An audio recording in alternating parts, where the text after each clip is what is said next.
सोचिए, एक सुबह आपकी नींद खुलती है, सब कुछ एकदम नॉर्मल है, लेकिन सिर्फ कुछ ही घंटों के अंदर पूरी दुनिया ताश के पत्तों की तरह ढहने लगती है।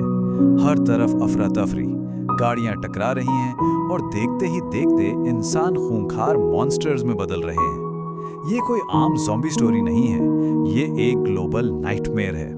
आज के इस एक्सप्लेनर में हम वर्ल्ड वॉर ज़ी की पूरी कहानी डिकोड करने वाले हैं, जो यकीनन सबसे खौफनाक ज़ॉम्बी पैंडेमिक्स में से एक है। तो चलिए सीधा मुद्दे पर आते हैं। ये सोसाइटी इतनी तेजी से कैसे खत्म हुई, जिसका किसी को अंदाजा तक नहीं था। देखिए, यहाँ वायरस को फैलने में हफ्तों या महीनों का वक्त नहीं लगता, बल्कि एक इंसान को पूरी तरह से मॉन्स्टर बनने में लगते हैं सिर्फ और सिर्फ 12 सेकंड। जी हाँ, पलक झपकते ही खेल खत्म। भाग 1, द ग्लोबल आउटब्रेक बिगिंस। कहानी शुरू होती है फिलाडेल्फिया से। हमारे मेन कैरेक्टर पूर्व यूएन इन्वेस्टिगेटर जेरी लेन अपनी फैमिली के साथ एक नॉर्मल से ट्रैफिक जाम में फंसे हैं, और तभी शहर में अचानक पागलपन छा जाता है। पुलिस सायरन्स, धमाके, लोगों की चीखें, किसी को कुछ समझ नहीं आ रहा। लेकिन फिर वो भयानक सच सामने आता है। एक अजीब सा वायरस फैल रहा है और किसी को काटने के ठीक 12 सेकंड बाद वो इंसान एक खूंखार जानवर बन जाता है। सिर्फ 12 सेकंड। ये टाइम फ्रेम इस पूरे सिचुएशन को नेक्स्ट लेवल डरावना बना देता है।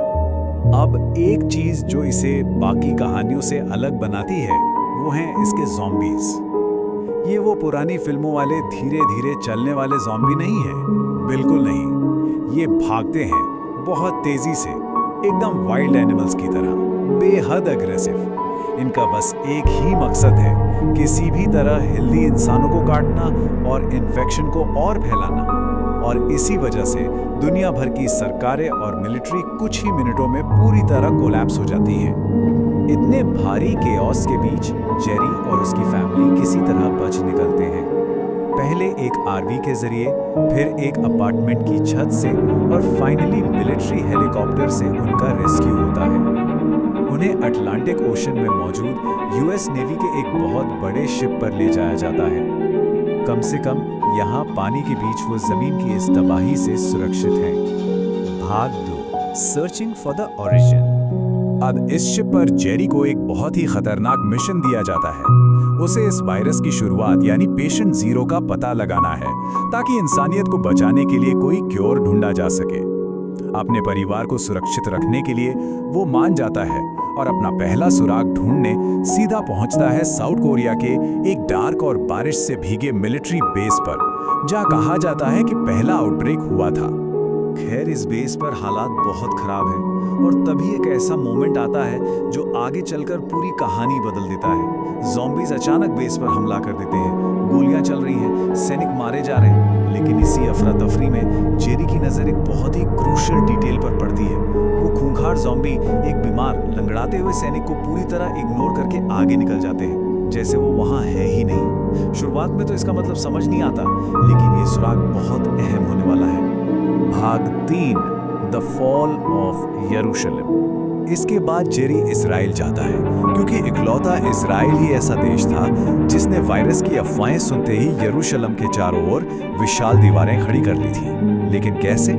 इसका जवाब है द 10th मैन रूल। मतलब अगर 9 लोग किसी बात को नामुमकिन मानते हैं, तो 10वें का फर्ज है कि वो उसे सच मानकर उस पर इन्वेस्टिगेट करे। इसी रूल की वजह से एक ऑफिशियल ने ज़ॉम्बी की अफवाहों को सीरियसली लिया और समय रहते वो सुरक्षा दीवारें बनवा दी। शहर के अंदर सब कुछ सेफ लग रहा था, लेकिन फिर एक बहुत बड़ी गलती हो जाती है। खुशी के मारे कुछ लोग लाउड स्पीकर पर जोर जोर से गाने लगते हैं, और जैसा कि हमें पता है, ज़ॉम्बी आवाज की तरफ चुंबक की तरह खींचते हैं।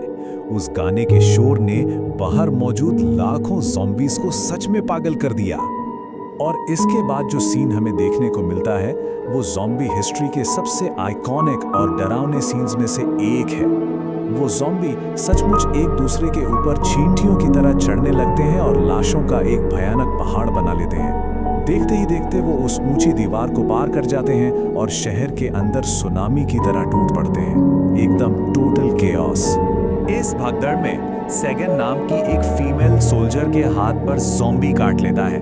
12 सेकंड पूरे होने से पहले ही बिना एक पल सोचे जेरी खंजर से उसका हाथ काट देता है ताकि इन्फेक्शन आगे ना फैले।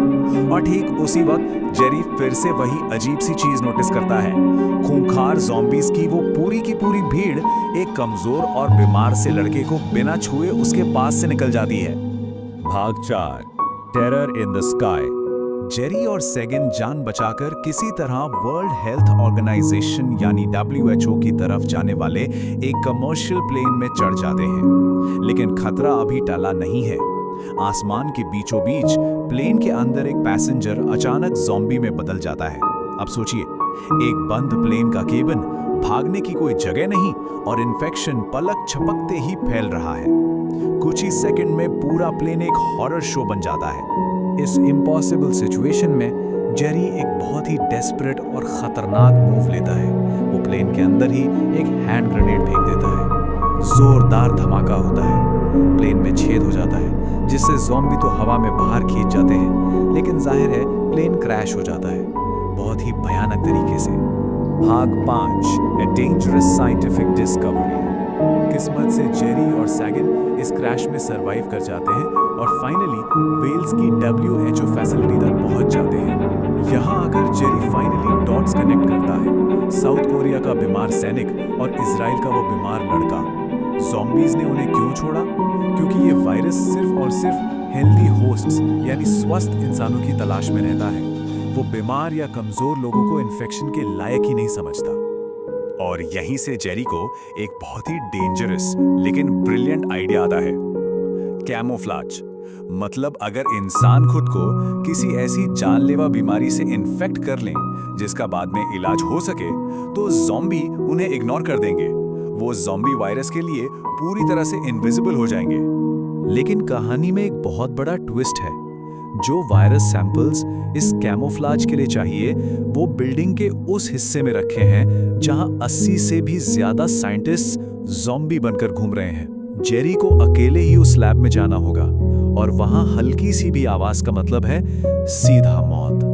भाग 6 the ultimate leap of faith. इस पॉइंट पे आके पेसिंग एकदम स्लो हो जाती है और सिर्फ सस्पेंस बचता है। जेरी बहुत ही खामोशी से उन डरावने कॉरिडोर से गुजरता है। कोई एक्शन नहीं, बस प्योर टेंशन।